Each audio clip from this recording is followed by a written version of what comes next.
Are you charged with disorderly conduct in Seattle or anywhere in Washington State? Are you just interested in what disorderly conduct is? Well, if so, this is the video for you. In this video, I'm going to go over three things. Number one, what is disorderly conduct? How is it defined? Two, when do police officers charge someone disorderly conduct and why?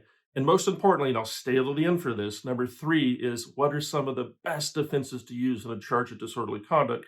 Because we don't want to get convicted of that, go to jail, have a criminal record. We don't want that to happen. So who am I? My name is Lance Fryrear. I'm the owner of the law offices of Lance Fryrear. We've been defending people charged with crimes all throughout Washington State for 20 years. Our office is in Linwood. I did prosecution 7 years before that, so I think I know both sides. So what is disorderly conduct? How is it defined? Well, the statute in RCW basically says disorderly conduct, you're guilty of it if you intentionally use abusive language and create a risk of assault. Number two, you can also be charged with disorderly conduct if you unlawfully disrupt a lawfully held meeting or an organizational meeting if you don't have otherwise lawful authority. Three, you can be charged with disorderly conduct for blocking vehicular or pedestrian traffic. And number four, and I've never seen this charged, but basically imagine causing a disruption, a fight, unnecessary noise within 500 feet of a funeral or a funeral procession. So that's the basic ways that disorderly conduct are defined. There's lots of ways you can be charged with that. And so moving on to number two is when do officers use the charge of disorderly conduct? When do they charge someone with that? Well, you might imagine the most common situation is some type of situation in a bar. A couple people get into a shoving match. Someone says, let's take it outside, let's fight. Officers show up, they need to deal with the situation. So the least serious charge they can put on someone is disorderly conduct. Another time an officer might use the disorderly conduct charge is if someone interrupts a meeting. There's people that won't go away to a meeting or they disrupt an organizational meeting and they just won't leave. Well, disorderly conduct is an option to lawfully remove someone from that meeting.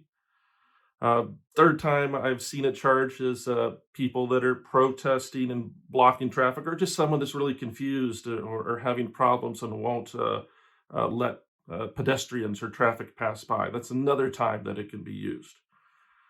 So we see disorderly conduct quite a bit. And number three, and most importantly, what I talked about before, and this is the important part, is how do we possibly defend a disorderly conduct charge? Well, remember, the most commonly charged disorderly conduct is some type of fight or near fight. And while the statute says you have to use abusive language and intentionally create a risk of assault, there's case law that says you really have to use fighting words, that we can't criminalize just sort of bad blood between people. So the way we think about it is if you are in a dispute with someone and say, hey, I really don't like you, you're a jerk, I don't like what you said to my girlfriend or my boyfriend, and somebody punches you, you probably shouldn't get charged with disorderly conduct because you were just expressing your opinion. Case law seems to say if you use fighting words like, let's go outside and fight, or come on, let's step outside and I kick your ass, something like that, that is probably properly criminalized. Now, certain cities have broader definitions of disorderly conduct. I know Marysville does, some other cities do. So if you get charged with this or you're worried about it, do contact an attorney. But one way to defend is to say, hey, I didn't use fighting words, therefore I'm not guilty of disorderly conduct. Another way to defend disorderly conduct, if you're charged with blocking traffic, things like that, you could say, I was engaged in constitutionally protected activity.